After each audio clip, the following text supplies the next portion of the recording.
Nie znajdziemy idealnego produktu dla wszystkich ryb, bo to jest to, co ja znowu muszę powtórzyć, to jest największa grupa zwierząt kręgowych ze wszystkich, czyli mamy tam ponad bodajże 32 000 gatunków, więc nie wszystkie ryby możemy żywić tymi samymi pokarmami. Wielkie ryby nie będą chętnie jadły malutkich pokarmów i odwrotnie. Małe ryby z małym rozwartym pyszczkiem nie będą chętnie przyjmowały dużych granulek czy dużego jakiegoś peletu. Ryby czują zapach i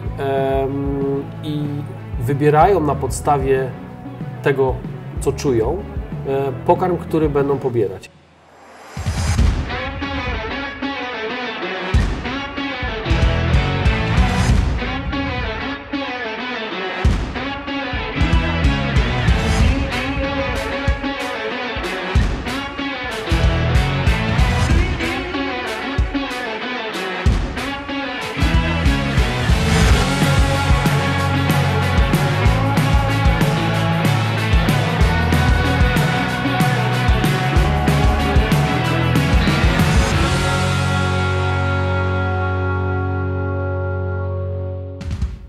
Cześć wszystkim, witam Was ponownie razem z Witkiem, Cześć. Który jest naszym gościem. Jesteśmy w trakcie cyklu o odżywianiu ryb.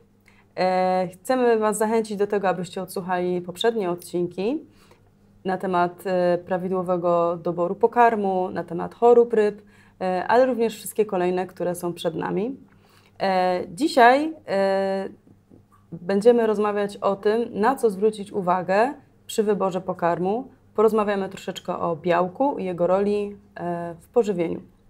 Na początek chciałabym zacząć od tego, czy jesteś w stanie powiedzieć, czy są bardziej lub mniej wartościowe pokarmy? Czy skład ma znaczenie, czy powinniśmy czytać etykiety i co zawierają? I czy na tej podstawie możemy wybrać pokarm, który jest bardziej wartościowy lub mniej?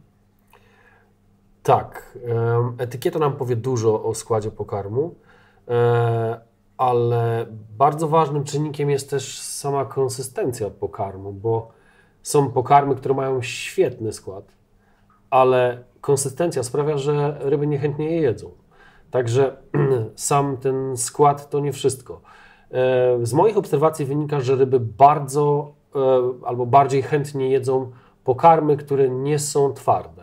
Czyli takie, które ryba chwyci i ma pewną elastyczność, to już jest jakby połowa sukcesu, bo jeżeli ryba wypluje raz, drugi, trzeci ten pokarm, ona już więcej do niego nie wróci. Także sama konsystencja, wielkość, to co ma znaczenie, czyli nie wszystkie ryby możemy żywić tymi samymi pokarmami i tutaj jest też taka kwestia, że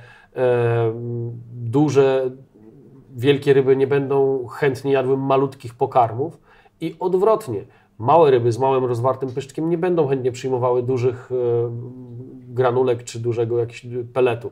To musimy zwrócić uwagę na to, jakie mamy ryby i jakie one mają preferencje. I dobrze jest też, powtórzę po raz kolejny, to żeby nie stosować jednego, tylko zamiennie, naprzemiennie kilka pokarmów, żeby to nie było tak, że ryby mają cały czas to samo w diecie. Bo skład pokarmów jest różny. I to, że większość tym składem jakby może przypomina jeden drugi, różnice są w nieznacznej ilości procentowej białka, ale są różnice w takich komponentach jak na przykład witaminy. Jeden pokarm będzie zawierał więcej witaminy B, drugi będzie miał witaminę C i tak naprawdę one się będą jakoś wzajemnie uzupełniać i myślę, że nie znajdziemy idealnego produktu dla wszystkich ryb, bo to jest to, co ja znowu muszę powtórzyć, to jest największa grupa zwierząt kręgowych ze wszystkich, czyli mamy tam ponad bodajże 32 000 gatunków, więc ciężko byłoby stworzyć jeden pokarm dla wszystkich ryb. Napomknęłaś tutaj o białku i warto zwrócić uwagę na to, jakiego pochodzenia jest to białko, dlatego że mamy białko pochodzenia odzwierzęcego, które jest świetnie trawione przez drapieżniki. One są do tego przystosowane przez miliony lat ewolucji, do tego, że mają większą syntezę enzymów trawiących białko i takie jest ich przystosowanie, więc karmmy ich pokarmami, które są pochodzenia odzwierzęcego. Natomiast ryby spokojnego żeru, one owszem do pewnego stopnia tolerują białko zwierzęce i naturalnie też korzystają z tego białka odzwierzęcego, natomiast zdecydowanie lepiej podawać im białko pochodzenia, no może nie roślinnego, tylko z alg, tak? Więc takie białko jest dużo lepiej, jest, bardziej bym powiedział lekkostrawne, czyli nie przez budowę tych komórek ryby nie potrzebują wydatkować energii na właśnie syntezę jakichś skomplikowanych enzymów, tylko jest to dużo łatwiej strawiane przez nie. I tutaj trzeba dobrać, musimy wiedzieć, co my mamy, jakie ryby mamy, bo to, że mamy ryby, to nie jest wszystko. Musimy sobie odpowiedzieć. Są ryby, które pływają w toni wodnej. One mają swoiste potrzeby. Tak jak inne będą miały potrzeby ryby pływające przy dnie. Okej, to tu się nasuwa pytanie, czy ryby mają smak? Co decyduje o tym, że ryba pobiera dany pokarm lub nie? Bo często gdzieś są różne próby i wsypujemy troszkę danego pokarmu, ryba nie podpływa do niego albo podpłynie, wypluje. Wsypujemy inny pokarm, ryba rzuca się na niego, jest totalna burza w tej wodzie, bo każda ryba chce spróbować. I co o tym decyduje, że one wybierają dany pokarm? Oczywiście, że ryby czują smak, jeżeli o to pytasz. Mało tego, czują też swoisty zapach pokarmu. My tego może sobie nie potrafimy wyobrazić, bo dla nas powietrze jest nośnikiem zapachu, natomiast woda jest tak samo nośnikiem zapachu w środowisku wodnym, więc ryby czują zapach i wybierają na podstawie tego, co czują, pokarm, który będą pobierać. I są pokarmy, które są, tak jak mówisz, konsumowane dużo chętniej od innych. To jest kwestia tego, jaki wabik producent zastosuje. Czyli są komponenty zapachowe, które przyciągają ryby do takiego typu pokarmu. Z reguły są to komponenty pochodzenia naturalnego, dlatego że ryby chętniej będą konsumowały pokarm na przykład na bazie krylu, bo jego zapach znają ze środowiska naturalnego, więc im się już kojarzy z czymś smacznym, z czymś pożywnym, energetycznym. Więc to jest ważne właśnie, jakie te komponenty zapachowe zostaną zawarte w tym produkcie przetworzonym. A o tym, czy ten pokarm jest pożywny, dobry, to dowiemy się z czasem, tak? Oceniając kondycję ryb. Jeżeli pokarm składa się w dużej mierze z komponentów naturalnych, czyli to, co wspomniałem, bazą do produkcji pokarmów są mączki różnego rodzaju z kryla, z ryb, z alg. Jeżeli to jest ta droga, to te pokarmy są dość dobrze zbilansowane i na pewno ryby karmione takimi pokarmami będą w dobrej kondycji. Okej. Myślę, że warto też porozmawiać o tym, jakie witaminy, składniki można znaleźć w pokarmach dla ryb, które są też dla nich potrzebne. Czy każdą witaminę ryba potrzebuje, czy tylko pewną grupę? Chciałabym też, żebyś o tym powiedział coś więcej, żebyśmy też jako akwaryści, klienci wiedzieli, czego szukać na etykiecie i czy to jest potrzebne. Witaminy są niezwykle istotne z punktu widzenia dietetyki, diety ryb także. Witaminy odpowiedzialne są za wspomaganie układu immunologicznego, czyli naturalnego układu odpornościowego ryb. Są odpowiedzialne za funkcjonowanie, poprawne funkcjonowanie wielu narządów, w tym narządu wzroku, tak? Za poprawne funkcjonowanie narządu liny, także bezapelacyjnie. Witaminy są niezbędnym składnikiem diety. I mówimy tutaj o właściwie całym kompleksie witamin D, B, witaminie C, także jak najbardziej witaminy powinny być zawarte w dobrej karmie przetworzonej. To pojawia się pytanie, czy można przedawkować witaminy? Czy można przedawkować witaminy? Patrząc na żywienie człowieka, jesteśmy w stanie przedawkować witaminy, ale myśląc tak zdroworozsądkowo o akwarium i karmieniu ryb, nawet z pokarmami wzbogaconymi o witaminy, myślę, że nie jesteśmy w stanie doprowadzić do takiego stopnia, żeby mówić, że ryba ma za dużo witamin. Z reguły problemem w żywieniu jest deficyt tych witamin i niepoprawne działanie układu odpornościowego i tym podobne sprawy. Okej, myślę, że właśnie te witaminy zawarte w pokarmie są na pewno są prawidłowo zbilansowane, ale myślę o tych dodatkach do wody, czy warto cały czas do każdego pokarmu zawsze dodawać jakieś witaminy, czy po prostu możemy zaufać tym witaminom, które są w pokarmie, one są zbilansowane, ktoś to przeliczył za nas, nie musimy się o to martwić i dodawać ekstra witamin.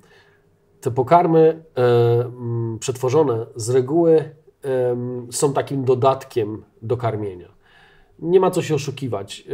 Nie każdy z nas będzie przygotowywał pokarmy dla ryb samodzielnie, tylko dzisiaj żyjemy w takich czasach, gdzie wszyscy jesteśmy zaganiani i chcemy mieć produkt wygodny. Także idealnie byłoby samemu komponować takie pokarmy, ale to jest czasochłonne. Natomiast takie rozwiązania, jak pokarmy przetworzone, dają nam możliwość zbilansowania tej diety, uzupełnienia ją o odpowiednie właśnie komponenty typu witaminy czy minerały, tak, których brakuje w takich najbardziej rozpowszechnionych pokarmach mrożonych. Okej. Myślę, że rozmawiając w ogóle o pokarmach, musimy wyciągnąć kilka rodzajów pokarmów, które mamy i na tej podstawie też o nich rozmawiać, bo jak wiemy, mamy pokarm żywy, też on jest bardzo mało popularny w akwarystyce morskiej, głównie w słodkowodnej, ale myślę, że warto o nim wspomnieć. Jest żywy, jest mrożony, jest pokarm w płynie, są płatki, są granulki, są różnego rodzaju jakieś pasty i czy jesteśmy w stanie z tych wszystkich rodzajów pokarmów wybrać taki najlepszy rodzaj, który można stosować albo z czym połączyć? Ja łączę osobiście tylko płynny z granulkami. Jakby granulki mam wymiksowane różne roślinne i mięsne i płynne pokarmy też można podawać różne, ale chodzi mi o rodzaj przyjmowanego pokarmu. Czy to ma znaczenie, czy możemy wskazać jeden idealny, czy tak jak nas uczysz w naszym cyklu, powinny być cały czas mieszane i powinny ryby mieć różną strukturę też do jedzenia? Uważam i powtórzę to jeszcze raz, że jednego idealnego pokarmu nie znajdziemy.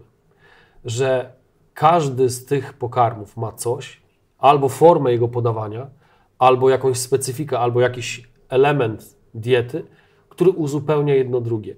To jest, odnosząc się do żywienia człowieka, gdybyśmy my mieli do wyboru 2 komponenty żywieniowe, dajmy na to jajko i pomidora, i mieli codziennie to jeść, to po pewnym czasie po pójściu do lekarza, lekarz by nam powiedział, że mamy deficyty tego, że mamy, nie wiem, jakieś złe wyniki badań, więc rozszerzając tą gamę, dajemy dużo zdrowsze, dużo bardziej zbilansowane pożywienie naszym podopiecznym.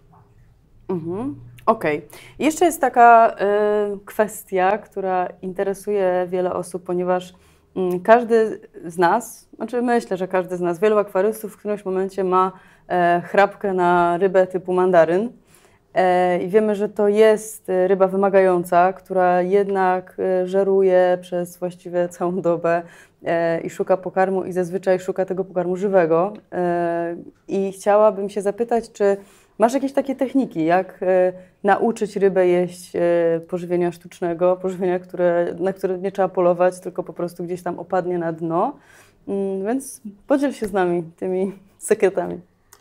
Muszę przyznać, że to trudna kwestia, bo nie zawsze się to da. To jest tylko biologia. Tutaj są cechy osobnicze bardziej niż cechy gatunkowe dominują. Więc oczywiście wszystko jest możliwe i często to bywa tak, że ryby uczą się jedna od drugiej. To jest mechanizm poznawczy, czyli jeżeli mamy jakiegoś osobnika, który już przyzwyczaił się do jedzenia, niech to będą pokarmy przetworzone, czy mrożone, czy jakiekolwiek inne, nienaturalne, nieżywe, to najlepszą metodą jest pokazanie temu nowemu nabytkowi przez starego jakiegoś, na przykład w tym wypadku, czy mandaryna, czy helmona, który już coś takiego konsumuje. I ja wiem, że być może teraz dotknę takiego tematu, że ludzie powiedzą, że nie można trzymać 2 helmonów w jednym akwarium. Na dłuższą metę może i nie, ale w warunkach sklepowych często bywa, że helmony czy w jakimś transporcie przebywają po prostu w grupie i dużo łatwiej jest nauczyć je, bo jeżeli jeden osobnik spróbuje pokarmu przetworzonego, czy spróbuje jakiegoś tam właśnie pokarmu płynnego, to inne bacznie obserwują i naprawdę w ten sposób można nauczyć ryby pewnych wzorców żywieniowych. Zresztą ja tu przyrównam tutaj do sytuacji, o której napomknąłem o błazenkach. One też wielokrotnie w naturze podpływają najpierw do pary siedzącej w ukwiale i przez kilka dni, może tygodni nawet obserwują, uczą się, że ten ukwiał jest miejscem jakby bytowania. One nie mają pierwotnie, nie wykluwają się z tym instynktem, że dążymy do tego, żeby żyć w ukwiale. Często jest tak, że błazny w akwarium ignorują ukwiała latami, prawda? Bo nie mają wzorca. I naprawdę ryby można nauczyć wiele rzeczy. Można nauczyć je jeść pokarmy, czy to są mrożone, czy przetworzone. Była taka sytuacja nawet, że jeden z moich kolegów hodowców nauczył młode kauderni jeść pokarmy granulowane, ponieważ unosiły się one cały czas w toni. To był bardzo fajny trik. Unosiły się cały czas w toni i były dostępne. A zapach powodował, że ryby zaczęły to po prostu konsumować. Także dużo tych wzorców da się u ryb wypracować. Dużo, ale pewnie nie wszystkie. Jest tak, że dana ryba nigdy nie sięgnie po pokarm sztuczny, zawsze będzie polować, ale co jeżeli nic nie opoluje? To taka ryba prawdopodobnie odejdzie na wieczną rafę, czy jednak spróbuje? Bo tak jak, no tak często jest jakby zwierzęta domowe, tak? Psu próbujemy podstawić, ale dobra, to go przegłodzę. Ale czy można tak rybę przegłodzić, żeby nauczyła się jeść, czy to raczej nie? Większość podopiecznych z naszego hobby to są ryby z odłowu, tak? I one po odłowieniu przeżywają bardzo długi stres związany z samym odłowem, przechowywaniem, transportem, później warunkami sklepowymi. To są ciągłe zmiany. Więc wiele tych zwierząt po prostu przez ten stres popada w dystres, a to już jest jakby wyniszczające dla organizmu i to też stanowi o kondycji ryby i dochodzi do takiego punktu, że rzeczywiście ryba nie zacznie już żerować, nawet jeżeli ma pokarm naturalny, żywy i po prostu odchodzi. Także tutaj nie ma pewników. Nigdy nie możemy powiedzieć, że jesteśmy w stanie nauczyć każdego helmona czy każdego mandaryna jedzenia sztucznych pokarmów. Takich tez nie możemy postawić. Natomiast możemy powiedzieć, że dużo ryb można to nauczyć. Okej, no to chyba to wszystko w naszym odcinku. Bardzo Wam dziękujemy za uwagę i zachęcamy do śledzenia naszego kanału na YouTube. Do zobaczenia. Do zobaczenia.